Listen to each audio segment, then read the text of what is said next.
여러분 안녕하십니까? 계속해서 대구 경북 소식 전해드립니다. 추석 연휴를 앞둔 마지막 주말, 전통시장과 대형마트 등지에는 제수용품을 사려는 사람들로 모처럼 활기를 띠었습니다. 박재영 기자입니다. 추석 연휴를 앞둔 마지막 주말, 대구 시내 전통시장은 오후가 되면서 사람들이 몰려 장사진을 이룹니다. 차례상에 올릴 생선과 밤, 과일, 나물을 고르는 등 가족, 친척들과 나눠 먹을 음식 장만을 하느라 분주합니다. 예절도 가르쳐주고 사는 법도 가르쳐주고 어떻게 재물도 어떻게 사야 된다는 거 이런 거 가르쳐주러 나왔습니다. 같이. 모처럼 활기를 되찾은 상인들은 추석 대목장을 반가워하면서도 부쩍 오른 물가 탓에 경기가 예년만 못하다며 울상입니다. 물가 더 비싸졌어요. 많이 비싸졌어. 그래 나는 뭐 소비자들도 그렇고 우리 역시 또 마찬가지고. 도심 대형마트도 추석 선물을 사는 손님들로 발디딜 틈이 없습니다. 선물 하나를 고르는 것부터 다양한 상품을 비교해가며 살펴봅니다. 특히 내일은 의무 휴업일이라서 대형마트는 이처럼 더 북적였습니다. 자, 10,000원. 닷새간의 추석 연휴를 앞둔 마지막 주말, 한가위 준비로 바쁜 하루였습니다. MBC 뉴스 박재영입니다. 대구시가 추석을 맞아 오는 13일까지 제수용과 선물용품의 원산지 표시와 가격 표시제 이행 실태 특별 점검에 나섭니다. 대형 유통점과 중소형 슈퍼마켓, 전통시장 등 주요 추석 성수품 취급업소를 위주로 대구시와 구군이 합동으로 단속을 할 예정입니다. 원산지를 표시하지 않으면 1,000만 원 이하의 과태료가, 원산지를 거짓으로 표시하면 7년 이하의 징역이나 1억 원 이하의 벌금이 부과되고 가격을 허위로 표시하거나 표시하지 않으면 최대 1,000만 원의 과태료가 부과됩니다. 산림청 국립수목원은 추석 성묘나 가을 산행철을 맞아서 독버섯 중독 사고에 각별히 주의해 줄 것을 당부했습니다.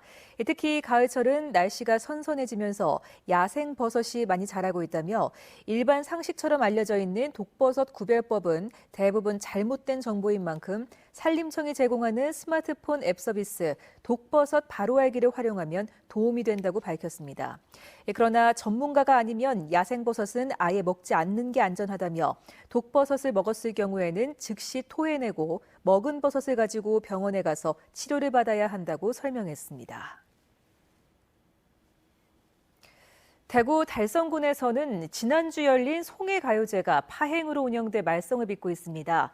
행사를 주최한 기획자가 무대 설치팀 등에게 돈을 주지 않은 채 잠적해버려 행사가 제대로 이뤄지지 못했습니다. 양관희 기자가 취재했습니다. 지난 1일부터 나흘간 열린 제1회 송해가요제. 당초 계획에는 무대 뒷면에 LED 스크린이 화려하게 설치될 예정이었지만 현수막만 설치됐고 일부 공연에서는 조명과 음향 등이 꺼지기도 했습니다. 가요제 기획자가 무대 설치업자에게 돈을 지급하지 않고 잠적했기 때문입니다. 돈을 입금해주는데 돈을 입금을 안 해줘갖고 출금을 했는 상태입니다. 그때는. 이렇게 공연이 허술하게 진행되자 송혜 씨도 공연 본선 날 오지도 않았습니다. 기획자에게 250만 원을 내고 무대에 오른 공연단체는 허탈해합니다. 공연을 할 수 없는 상황이 됐잖아요. 돈을 돈대로 이제 없어져 버리고. 그래서 이제 그 때문에 사실 고민을 좀 많이 했었죠. 가요제 참가자도 황당한 경험을 했습니다. 700만 원의 총 상금을 기대했지만 정작 한 푼도 받지 못했습니다. 기획자가 잠적하면서 생긴 일이지만 달성군의 처신도 도마 위에 올랐습니다. 행사를 후원한 달성군이 잠적한 주최 측을 대신해 무리하게 가요제를 진행했다는 비판이 나옵니다. 다음에 큰 행사가 있으면 우리가 무조건 책임지고 밀어주는 쪽으로 할 테니까 그렇게 달래가지고 이렇게 축제를 진행시키고 있습니다. 그러니까 가요제 참가하시는 분들도 좀 그 부분에 대해서 양해를 하시고 이해를 좀 해주십시오. 이렇게. 달성군은 군에서 이뤄진 행사라 모른 척할 수가 없었다는 입장입니다. 민간들이 자기들 스스로 아주 돈을 많이 들여가지고 이게 행사를 하려고 하니까 우리 군의 입장에서는 우리 국민들 그거가 무슨 선생님 오늘 노래도 듣고 하나. 무대 설치업자 등은 항의의 뜻을 전달하기 위해 일주일 넘게 무대를 철거하지 않고 있습니다. MBC 뉴스 양관입니다. 경주왕릉 벌초를 체험하는 신라임금 이발하는 날 행사가 갑작스러운 폭우로 약식으로 진행됐습니다. 가을을 맞아 야외 행사를 준비했거나 추석을 앞두고 벌초에 나섰던 성묘객들은 일기예보에 적잖이 실망하셨을 것 같습니다. 김기영 기자가 보도합니다.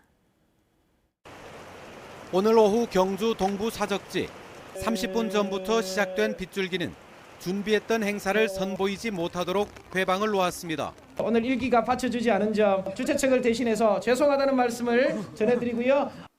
지난 7월부터 온라인으로 신청한 3천여 명의 참가자들은 아쉽게 발길을 돌렸습니다. 맑고 날씨 좋다고 26도, 27도 이렇게 봐서 옷도 다 여름 옷으로 준비를 해왔는데 너무 비 오니까 다 젖고 춥고 너무 아쉬운 것 같아요. 결국 행사는 약식으로 진행돼 평소 접근하기 힘든 왕릉을 밟아보고 한 움큼이라도 풀을 뜯어보는 것으로 만족해야 했습니다. 주령구 속에 소원을 적은 풍선을 날리며 천지를 모르는 개구쟁이들은 빗줄기에도 신이 났습니다. 임금님, 오늘 저희가 이발해드렸는데 시원하시죠? 경주시는 신라 임금 이발 행사가 이색 관광 상품으로 가능성이 확인된 만큼 내년에는 한국 기네스에 올리도록 대회 규모를 키울 생각입니다. 한국 기네스 기록의 새로운 도전을 통해서 많은 분들이 참여할 수 있도록 그렇게 하고자 합니다. 포항에는 난데없이 호우주의보가 내려졌습니다. 포항에도 11시 30분부터 폭우가 쏟아졌는데 호우주의보는 20분 전에 발령돼 예보가 아니라 중계라는 비난을 샀습니다. 갑작스런 호우로 동호회 등 행사는 줄줄이 취소됐고 폭우 준비를 하지 않았던 성묘객들은 낭패를 당했습니다. 10여 년 만에 폭우 피해를 입었던 울릉도에도 기상청은 큰 비를 예상하지 않아 여름 폭염에 이어 호우 예보도 계속 빗나가고 있습니다. MBC 뉴스 김기영입니다. 북한의 5차 핵실험과 관련해 대구시가 오늘 시청 회의실에서 관계 대책 회의를 가졌습니다. 이번 회의에서 대구시는 지역의 비상 대피시설과 급수시설을 점검하고 군부대와 경찰서 등 유관기관과 협조 체계를 유지할 계획입니다. 또 비상사태를 대비해 공무원 비상연락망과 소집 체계를 점검하고 청사 등 중요 시설물의 경계를 강화하기로 했습니다. 복합 스포츠타운 프로젝트의 첫 결과물인 대구FC 유소년 축구센터가 오늘 대구FC의 조광래 대표이사 등 관계자들이 참가한 가운데 개관식을 열고 본격적인 가동에 들어갔습니다. 대구 시민운동장 지역을 새로운 형태의 복합 스포츠타운으로 조성하는 사업 가운데 하나로 추진된 이번 유소년 축구센터는 과거 보조경기장 터에 자리 잡고 있는데 앞으로 각종 유소년 축구 교실과 일반 시민들을 상대로 한 풋살장으로 활용될 계획입니다. 대구시는 내년 3월에 열릴 2017 대구 세계 마스터즈 실내 육상 경기 대회의 세부 실행 계획을 최근 수립하는 등 차질 없이 대회를 준비하고 있다고 밝혔습니다.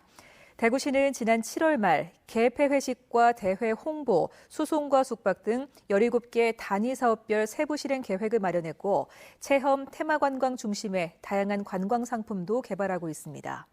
세계 마스터즈 실내 육상 경기 대회는 내년 3월 19일부터 일주일 동안 대구 시내 다양한 경기장에서 열리는데 항공료와 숙식비 등을 참가자가 부담하는 유일한 세계 육상 경기 대회입니다. 제4회 해양수산부 장관배 전국 카약 대회가 오늘부터 이틀간 상주 경천섬 일원에서 열렸습니다. 경상북도와 상주시가 주최한 이번 대회는 시딘 카약과 시돈 카약 등 2개 정식 종목에 성인부와 청소년부, 가족부 등 300개 팀, 400여 명이 참가해 열띤 경기를 펼쳤습니다. 또 수상 레저의 저변 확대를 위해 패틀보드, 수상자전거, 바나나보트 등 다양한 수상 레저 체험 행사도 열렸습니다.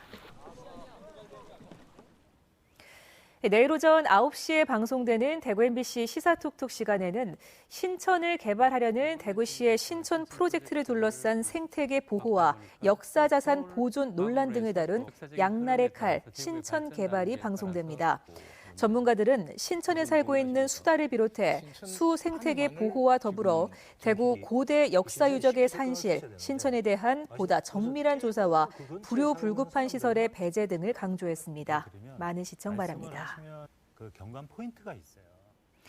대구 수성구의 민간 어린이집 5곳이 국공립으로 전환됩니다. 대구 수성구는 저출산 여파로 수성구에서만 1년 사이에 8곳의 민간 어린이집이 문을 닫는 등 심각한 경영난을 겪고 있고 학부모들의 국공립 어린이집 확충 요구가 높아지고 있는 만큼 내년 2월까지 민간 어린이집 5곳을 국공립으로 전환할 계획이라고 밝혔습니다. 이 사업은 국비 50%와 시비 25%를 각각 지원받아 추진되는데 현재 수성구 지역의 어린이집 206곳 가운데 국공립은 1.9%인 4곳에 불과합니다. 유사 사기 수신범 조이팔 측으로부터 거액을 받은 혐의로 기소된 경찰 2명에게 징역형이 구형됐습니다. 대구지방법원 제11형사부 심리로 열린 어제 결심 공판에서 검찰은 A모 전 경사가 조이팔 일당의 범행을 묵인하고 비호한 것이 확인됐다며 징역 12년을 구형하고 뇌물을 받은 2억 100만 원을 추징할 것을 요청했습니다. 또 강태용에게 5천만 원을 받은 혐의로 기소된 비모 전 경위에게는 징역 8년에 추징금 5천만 원을 구형했습니다. 하지만 두 경찰은 변호인 최후 변론에서 돈을 받은 사실이 없다며 혐의를 부인했는데 선고 공판은 오는 30일에 열릴 예정입니다. 국제팬 한국본부는 오는 28일부터 나흘 동안 제2회 세계 한글 작가 대회를 경주 하이코와 시가지 일대에서 엽니다. 이번 작가 대회는 한글 문학 세계로 가다란 주제로 열리게 됩니다. 지금까지 대구 경북 소식 전해드렸습니다. 고맙습니다.